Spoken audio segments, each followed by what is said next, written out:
The name of Allah, the most beneficent, the most merciful. Assalamu alaikum. Good day everyone. How are you? I hope you all are fine and enjoying a very good health. I'm Laza Salim, your English teacher from Multan Public School and College. I hope you all are ready to learn new topic. First of all, I want to grab all of your attention to Oxford Discovered Book 4. It's unit number 4 and the topic is Stumbling Upon the Past. Now open your book, page number 38. Javier was a 9-year-old boy who lived with his parents in the hillside town of Adamas in the province of Valencia in Spain.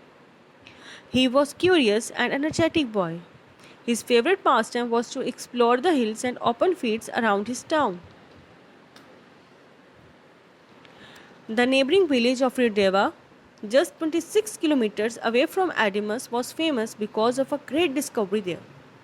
In 2003, paleontologists found the bones of the largest dinosaur in Europe in a wheat field near the little village.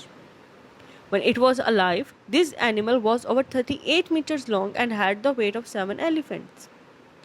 Javier liked dinosaurs. He believed that there was an amazing dinosaur bone buried somewhere near his own town of Adamas. His dream was to be the first person to find it. One summer morning, he was exploring in the field near a ravine just outside of the town.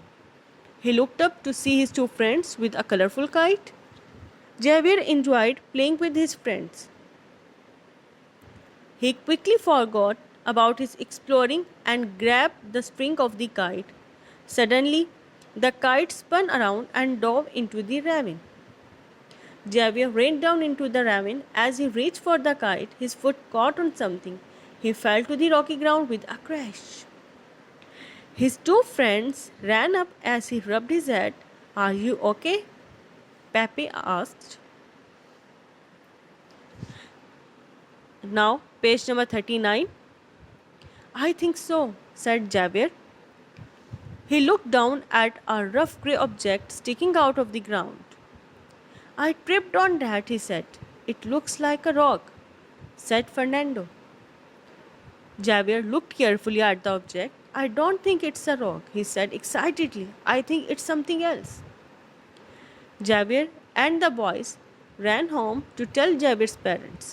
Javier's father spoke to the mayor of the town, who contracted the Paleontology Foundation. The next day, a paleontologist from the foundation came to the town and followed the boy's discovery. "It could be a dinosaur bone," he said. "If it is, we will need to determine how old it is." "How do you do that?" said Javier. "This bone was buried in sedimentary rock, which lies in the layers under the ground. We will look for volcanic ash below and above this rock layer. Through a special process, we can find out the ages of those layers of ash. Then we will know that the dinosaur died sometime between those two ages." Soon, many paleontologists began excavating the area around the bone. They found more bones as well as a skull. It was a unique dinosaur they didn't know about. Television reporters came to the town and spoke to the Javier about the bone he discovered. "This dinosaur will need a name," said one reporter. "What do you think it should be called?" "That's easy," said the man from the Paleontology Foundation. "We will call it the Javiersaurus."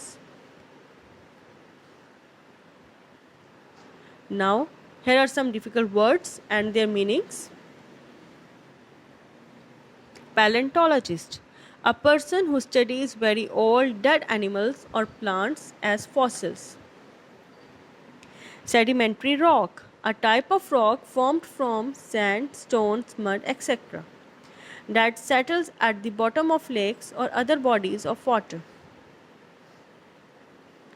Excavate: to dig in the ground to look for old objects or buildings that have been buried for a long time. Ash: the grey powder that is left after something has completely burned.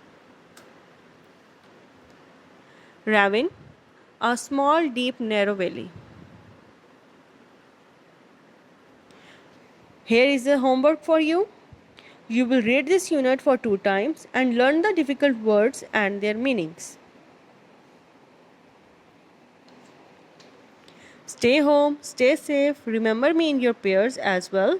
We will meet next week, inshallah, with a lot of new information. May God bless you today and always.